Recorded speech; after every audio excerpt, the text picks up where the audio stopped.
bring you the history of Man on Wheels.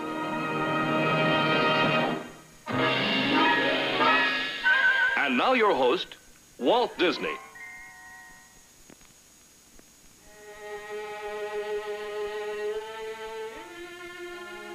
Wheels we use, wheels and more wheels. Have you ever given any thought to what man's life would be like without wheels?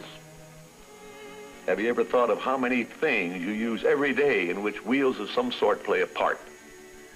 Life without wheels is not only hard to imagine, but almost impossible. Now, we can't tell you when the wheel was invented or who invented it. But in the next few minutes, we're going to tell you a lot of other things about the wheel that everyone should know. In fact, we're even going to bring you a story of a young fellow who, except for one thing, could have been the inventor of the wheel. Maybe I should have said except for two things. The first one, he wasn't very smart. And the second, he just wouldn't listen to the voice of progress. Believe me, he should have.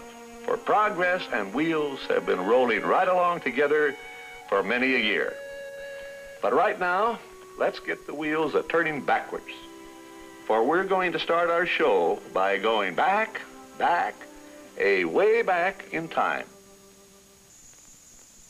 Well, now that you know something about the wheel and a bit about a few of its thousands of uses, let's concentrate on one particular thing that never could have been, except for the existence of the wheel. That thing is the good old automobile.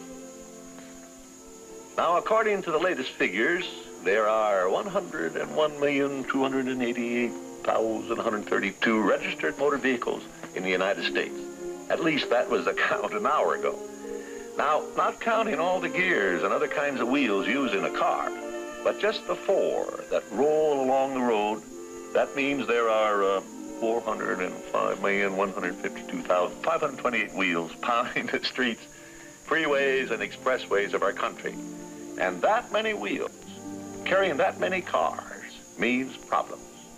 In fact, so many problems that a short time ago I asked some of our artists here at the studio to give these problems a bit of thought, and maybe we could come up with a few solutions.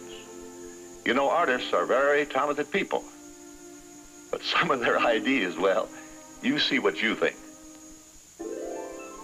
Here's one suggesting separate highways for women drivers. For an extra lane, thinner cars could ride the white line. For important business conferences, a wider car is proposed.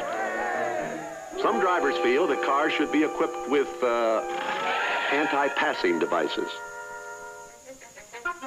Some motorists demand arched boxcars for stalled freight trains. For on-the-spot traffic analysis, the elevator seat. And for the hopelessly trapped motorist, the portable automobile.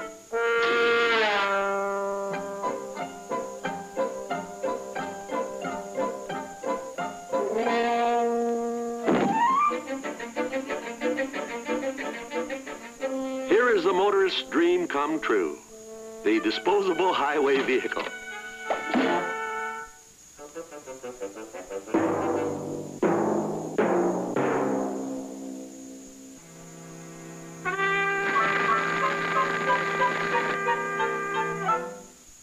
A mobile car wash would provide complete service en route.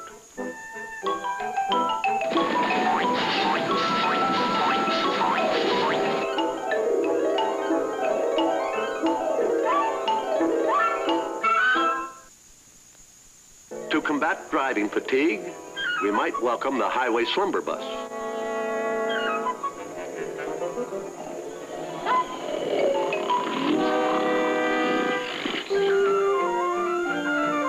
Swift justice for the traffic violator. Arrested, tried, and sentenced, all in a package deal.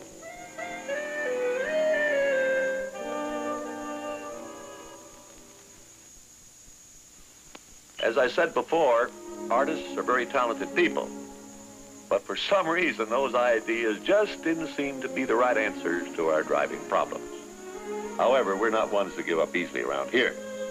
If these new ideas weren't too practical, maybe the answer was to show the drivers the correct way to use the facilities already available.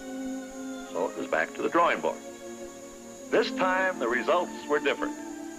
In fact, so different that I want every one of you, be you driver, non-driver, or even a backseat driver, to sit up straight and pay attention to what you're about to see and hear. You can learn something that might save your life. Crash, boom, bang.